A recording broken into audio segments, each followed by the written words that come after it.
Remember last week? Jenny left. So Forrest decides to go on a little bit of a run. And at first it was just going to be a short run to the end of the driveway, then to the end of the city limits, then to the end of the state, then across the country, and back and forth he ran across the country. And did you really pay attention to how long he said he ran? 3 years, 2 months, 14 days, and 16 hours. God bless him, because I wouldn't even make it the 16 hours. Funny thing is as people watched this man run back and forth across the country, they assumed he had a purpose for his run. He didn't. He had no destination. The funnier thing is the people that assumed that he knew where he was going or that he had a purpose, they decided to follow him. They asked his advice and sought his wisdom. Isn't that funny? Then one day, to the dismay of all of his followers, he was tired of running. And he just stopped. And again, why? Just tired. Wasn't because he got where he wanted to be. It wasn't because everything was all good. It wasn't because he was standing at his home and, he was tired. He had to still make the journey home afterwards. But what I really want you to focus on is probably something that got lost in the entire clip. As he turns and he begins to walk away and he walks down between that crowd, one person spoke up, and what did he say?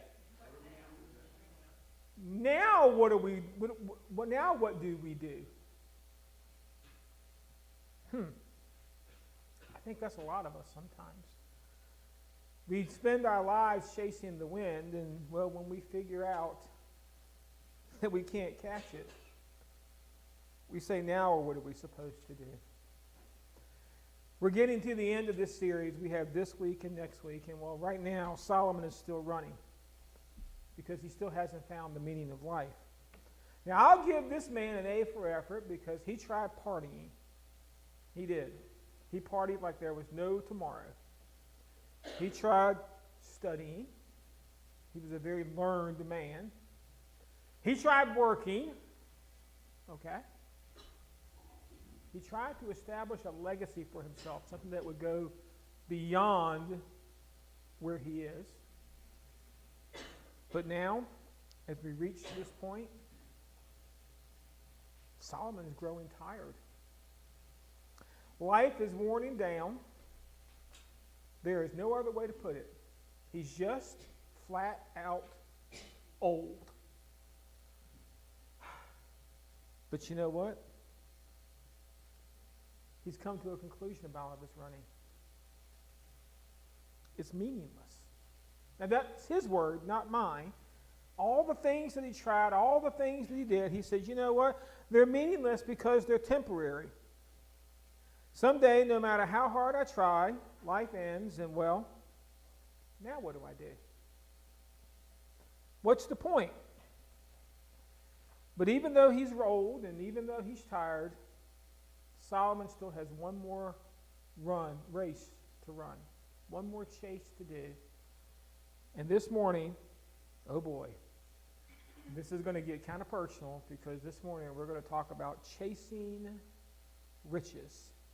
And most of you know I'm not a money preacher. I don't preach on money. I do believe in good stewardship, but good stewardship is not about money. Good stewardship is a heart issue, not about money, never about money. And the good news is this really isn't a money sermon. And so rest assured, I'm not going to tell you money is evil. Not exactly. It would be easy to have just lumped this sermon in with the work sermon series and moved on with the work sermon because in our culture, it is very hard for me to divide money and work. Since I work for money and I need money to live, then it's just all this. Solomon saw this as two very distinct chases. Thus, I decided that it needed to be two very distinct sermons. Now, in case you forgot, Solomon is loaded. And that's the only way you can put it. He is the son of King David. So Solomon did indeed enhance the physical wealth that he received. So Solomon got money, and by the time he was done, he had more money. Okay? Good to go, Solomon, right? David firmly established Israel as a nation, but it was under Solomon that Israel began to prosper. I want to tell you something. Solomon wasn't the only one with money in Israel while Solomon was there. It is one of the most prosperous times in Israel's history. They are just rolling in the dough. Everybody's got stuff. It's also important to know that even though he prospered, he really didn't have to work for the sake of having money. For all practical purposes, Solomon is a spoiled little rich kid. Okay? He never really had to work a day in his life. He could have taken what King David gave him, and he could have sat there on his butt and did absolutely nothing. And he'd have still been fine. When he was done, he probably still would have had money to pass along. He didn't have to work, and he didn't have to get more money. He had enough. And I tell you all this because that makes it very interesting, his perspective on the topic of not just money. This goes much deeper than money. This is about stuff. This is what I have observed to be good, that is appropriate for a person to eat, to drink, and to find satisfaction in their own toilsome labor under the sun during the few days of life God has given them. For this is their lot. Moreover, when God gives someone wealth and possessions and the ability to enjoy them, to accept their lot and be happy in their toil, this is a gift from God. They seldom reflect on the days of their life because God keeps them occupied with the gladness of the heart. Wow. Now remember, this is Solomon's last chase, and well, it almost sounds like he's given up on finding purpose, right? I'm just going to do the best I can do with what God gave me. Well, we heard that earlier. You know what? Live life while you can, because eventually it's going to end. And maybe we should just put it in 1990s terminology. Don't worry. Be happy. See, you guys knew how to finish the logo. The little slogan there, don't worry, be happy. He has reached that point, but I want to step back and I want to see how he got to this point, because this is a bad place for Solomon to be. And it's interesting if you go back to the beginning of chapter 5 and you start looking at how Solomon got where he was on money, it all started with this idea. You think, what, Barry, you've been reading too many articles. We're not supposed to be talking about social injustice. Why not? Solomon did. If you see poor or oppressed in a district and justice and rights denied, do not be surprised at such things. For one official is eyed by a higher one, and over them, and then both of the others higher still. The increase from the land is taken by all. The king himself profits from the fields. Now, we're living in a time when you don't have to work very hard. You pick up a newspaper, and there's going to be something on that newspaper about social injustice, something that went wrong for somebody. And here's the thing. It's nothing new under the sun. Solomon looks at his own kingdom and his own wealth, and he looks at across his land that he's governor. He's like, oh my gosh, there are oppressed people. And he makes an interesting conclusion. If people seek power, and if power is connected to riches, then there will always be social injustice in the world. Wow. So this is at the end of his race. But now he's going back and he's looking, he's saying, if this is your race to run, if it is all about the stuff, then there will always be this concept of social injustice. I don't care what society it is, there will always be something, because we're running the wrong race. Solomon wants us to understand riches don't make you rich. So this morning, we're going to talk about a bit of money matters, okay? And well, it does indeed cause some social breakdown. People will be lovers of themselves, lovers of money, boastful, boastful, proud, abusive, disobedient for their parents, ungrateful, unholy, without love, unforgiving, slanderous, without self-control, brutal, not lovers of good, unforgiving, slanderous, without self-control, brutal, not lovers of God. Good. I backed up here. Treacherous, rash, conceited, lovers of pleasure rather than lovers of God. Paul warns Timothy here in 2 Timothy chapter 3, verses 2 through 4, that people are going to go run their race. And it's interesting, right after love themselves, where does Paul start? Lovers of money. And he tells us that this causes us to create a society that, is not about right and wrong. Do you see those words? Look at the words that he's got there. Boastful, proud, without self-control, disobedient to their parents, not lovers of good, conceited, treacherous, rash, lovers of pleasure. In other words, I no longer care about right or wrong. I only care about what pleases me. And a society that is all about possessions and riches, he says, guess what? Eventually, you'll have no love one for another. Do you see those words? Tell me that you don't see this in society. Abusive, without any love, unforgiving, slanderish, and eventually brutal. And if we continue to run this race for riches, if it continues to be the chase after the almighty dollar or about possessions or about stuff, God says, you know what the next step is, right? We become a society that's not even reason for God.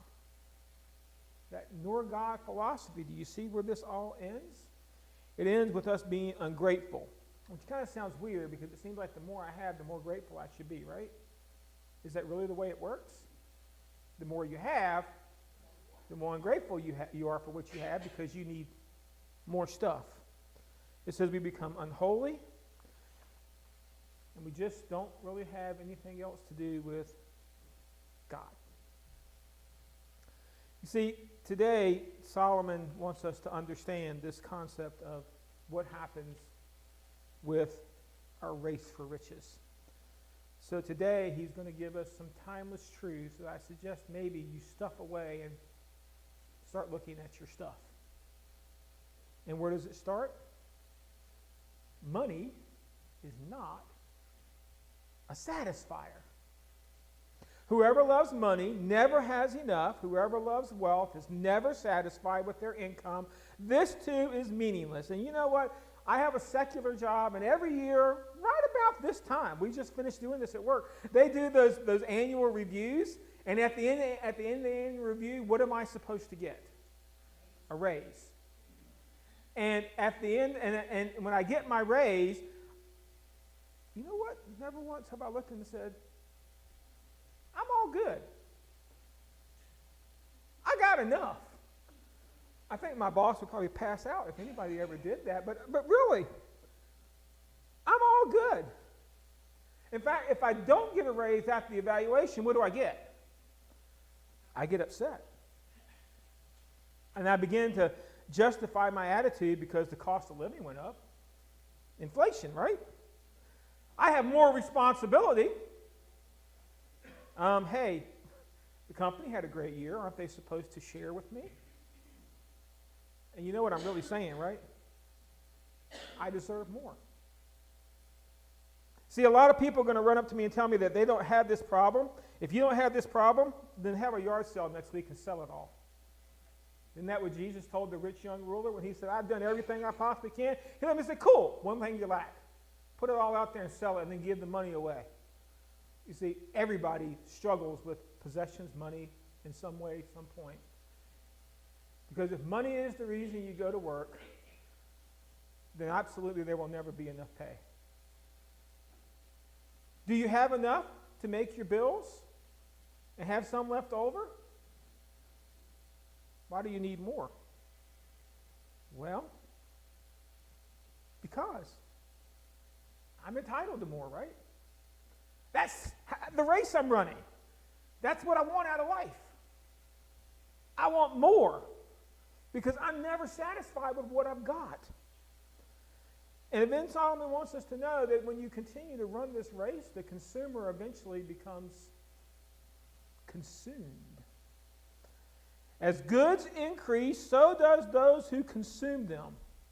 And what benefits are they to owners except to feast their eyes on them? So the more I have, the more I want. Solomon is now switching gears to make sure that we don't get down the rabbit hole of money, because this isn't about your paycheck. This isn't about your checking account. This is about your life. Okay? This is about how much stuff do you have in your life. And well, today we indeed are consumed people. A large portion of our monthly budgets is used, think about this for a second, to store, insure, take care of, and add to my possessions. Am I right? You buy a house, you have to have insurance. You have to have upkeep.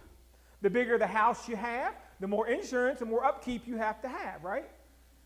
We've been adding cars to our budget for the last few years because we have new drivers in our house, and every car that I add costs me about $200 a month, even with no car payment. Because I have taxes, and I have insurance, and I have wires and tires and antifreeze and all those accessories. Everything I add, every possession adds to my wealth, but it also adds to my debt, even if there's no payment. Wow. And then the crazy thing is, even though my stuff is all stuffed in my stuff, and I have no more room for stuff, I go around looking at other people's stuff so I can buy their stuff and bring it home and put it in as part of my stuff. You think we're not consumed? I see people like, okay, ouch, that one hurt. Yeah. We are stuff-driven. And here's the amazing thing. Do we own our stuff, or does our stuff own us? Look at where Solomon gets to. You get to the point that, do you really own anything? Because when you die, you don't get to take it with you, right? You don't own anything. You're merely paying for the ability to rent it during your lifetime. I don't own anything because I don't have anything I can take with me other than God. That's an amazing conclusion that we get to. Okay, it's an amazing conclusion Solomon got to. I don't know that we've ever gotten there yet. You don't own anything. You merely possess it. And then we're tricked into thinking, I own it. It's mine. And then we just want to accumulate more and more and more. What a different mindset. We'd break the economic system if we changed our ways of doing this. It wouldn't work the way that we thought it would because nobody would need more stuff. Walmart would go out of business because they wouldn't have enough people to buy stuff. Only thing you'd have around the grocery stores, and they would be smaller because we wouldn't need to eat as much stuff. Wow, how our world would change. You think this race for riches isn't something that all of us deal with? Yeah. Really look around at your life and ask yourself, how much do I need that I think I own? Riches do not equal rest. The sleep of a laborer is sweet, whether they eat little or much. But as for the rich, their abundance permits them no sleep. Now, I don't know that I have a sleep problem over my money, but I have sleep problems just in general. Although I do make a regular habit of checking the balance in my checkbook. And the older I've gotten, the more I go out and take a look at that 401k balance a little more often to make sure it's going in the right direction. But Solomon makes a point that I just want you to understand. Everybody worries about money. The poor, they worry about having money, right? The middle class, and maybe this is where you put yourself, well, we worry about maintaining money, right? I don't want to fall bound to being poor, even though I know I'll never be rich, right? We just want to hold steady. And the rich, they worry about losing money. So I don't care where you fall in the social structure, if money is important to you, and I want to tell you something. I like money. And I like possessions. I like my stuff. I like my lazy boy chair sitting in front of my 50-inch flat screen television. I do. I enjoyed it immensely during the Super Bowl. Okay, I love my stuff. But you understand, we get to the point of our stuff becomes us. It's never ending. I love my youth minister used to tell us, with shekels come shackles. the more money I'm holding, the less hand I have to help. Man, ouch. Yeah. You get what the race looks like. How much of the stuff in your house, if you took it out and you put it out there and you put a sign that said free, come take, would you actually wake up the next morning and not even miss? If somebody robbed your storage unit, would you even notice what they took? That's kind of harsh, don't you think? Well, I'm glad Solomon wrote this and not me. Because Solomon then goes on to say, riches offer no security. Verses 13 and 14. I have seen a grievous evil under the sun, wealth hoarded to the harm of its owners, or wealth lost through some misfortune. So when they have children, there is nothing for them to inherit. I'm not old enough to remember this, but in 1929, America experienced the greatest stock market crash ever. And one day, many of the wealthiest people became paupers. They owned absolutely nothing. It triggered an event in our nation's history called the Great Depression. And well, many people were in such despair that they jumped right out of windows and took their own life and be without their possessions. I am old enough to remember this. In 2008, we experienced what is the bust in the housing market. It looked for a while like land was going to be the answer to the problems. You bought and you waited and you sat on it and it went up in value, and all of a sudden, boom, the bubble popped. People purchased homes with low interest loans or pay interest only loans, and all of a sudden it was all due. And you know what? A lot of people there lost everything they owned. Because guess what? That loud pop was because they had chased riches. They had chased stuff. And the reality, money is not a security blanket for life. In this one, not the next. If my balance sheet is what I'm counting on for retirement, you understand that could change in a moment's time. Oh my gosh. This stock could go down, or that stock could go up, or the whole system could go kaboom, and you know what? A war could break out somewhere, and all of a sudden, that which I was counting on to rest easy in my retirement years is gone in the blink of an eye. Of course, maybe I'll leave here today and won't make it home. Wow. Then all of that stuff that I had put there for my retirement, I guess somebody will get use out of it, because I won't need it. And I'm not going to get to heaven and look at Jesus and say, hey, did you bring your checkbook with you? I want to check the balance. He's going to check a balance, all right. But it has absolutely positively nothing with how many things I have sitting on my shelf at home. Because guess what? There's no value in stuff. As much as I want to assign value to it, sentimental value, whatever you want, as much as I want value, there is no value, because in the end, you can't take it with you. Verse 15. Everyone comes naked from their mother's womb, and everyone comes naked from their mother's womb, and as everyone comes, so they depart. I am glad the funeral home does not do this. I would hate to think they stuffed me in my casket naked. Probably nobody would show up for viewing night, is going to be my guess. But, you know, they take nothing from their toil, and they can carry nothing in their hands. Oldest statement from a pulpit ever made about money is, you see no U-Hauls behind a hearse. It's funny, coffins are only made big enough to hold your body. You ever seen an oversized coffin where they put something behind it to put all your stuff in it? Wouldn't that be cool? We should have storage unit coffins, right? Put you in it and then put all your stuff around it and then just bury the whole thing. Oh, no, because then it would all just rot in the ground. Regardless of how much land you own, you do get it, but the last piece of land you ever occupy is about the same size for all. And really, does it matter how good of a view it is? Do you look out much? Solomon comes to a realization. No matter how much I possess, in the end, I really don't own any of it. Because depending on how you decide you're going to leave this planet, maybe you're going to get buried, and so you're going to get a piece of land that's about, I don't know, maybe that, by about maybe that. That's what you end up with. And even you don't own that one, it owns you.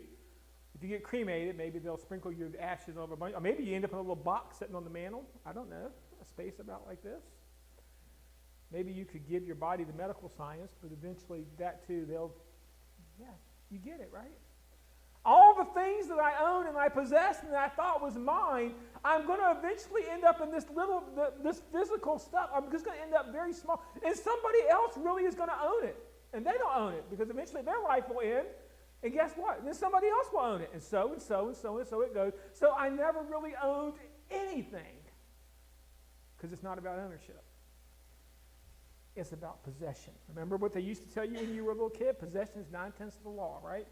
If I hold it, it's mine, and buddy, you better be willing to fight me to take it out. Yeah. You laugh, but here's the thing. I know a lot of adults, including the one that's standing here today. Man, what's mine is mine. If you come on my property to take it, I'm going to shoot first and ask questions later. Really? It's funny. Jesus told us if somebody asks us for a hat, we should give them the coat to go with it. Ouch. That's kind of a low shot, barely. Solomon wrote it, not me. This is from them, not me. Because I struggle with this, but I do understand the results. This too is grievous evil. As everyone comes, so they depart. And what they do, and what do they gain? Since their toil is for the wind.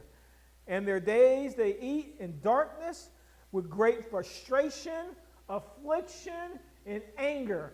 Solomon is loaded. And what does he say he's got? He's got frustration, he's got affliction, and he's angry. Don't worry. Be happy. I got more stuff. Look at the treasures I have. Solomon says it doesn't work that way. He's just irritated. The more stuff he had, the more stuff he got. He says, while I lived in the glimmer of gold, he ate in total darkness. I guess all of the stuff was blotting out the sun, huh? Maybe it's not the S-U-N it blocks out. Maybe it's the S-O-N it blocks out. It's a hard lesson for us, isn't it? Because everybody here likes their stuff. I know you do because you like your stuff. The run for riches. Now what do we do? Everybody else is running, so you know what? There must be something to it, right? They know where they're going. Maybe I should just follow along. I must keep up or I'm going to get left behind.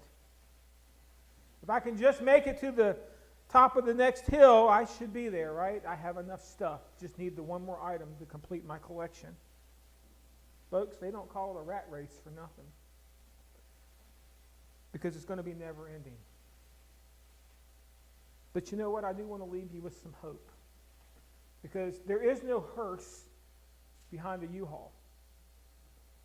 But Jesus absolutely tells us we're allowed to send it ahead. But not in the form of possessions. It's in the form of people.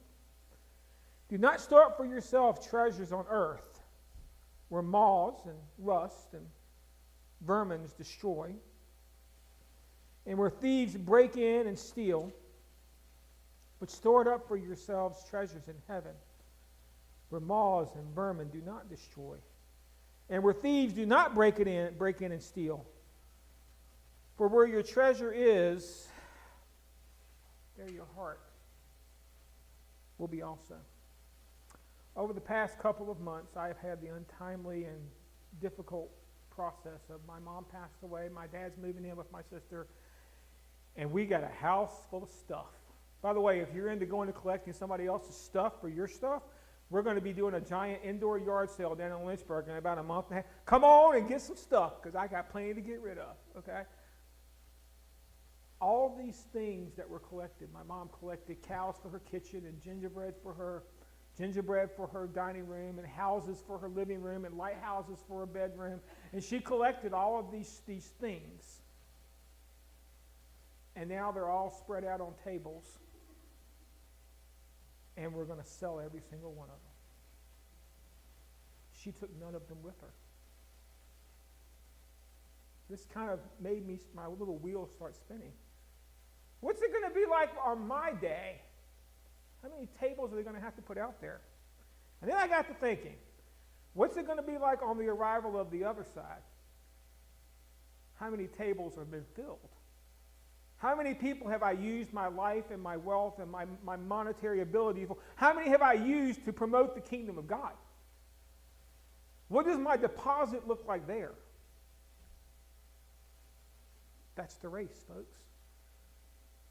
Next week, we're going to end this series by Solomon finally figuring it all out and what is the meaning of life. Unfortunately, he's a very old man and a very depressed man by the time he does it. So I encourage you to come back and hear the end, but I also encourage you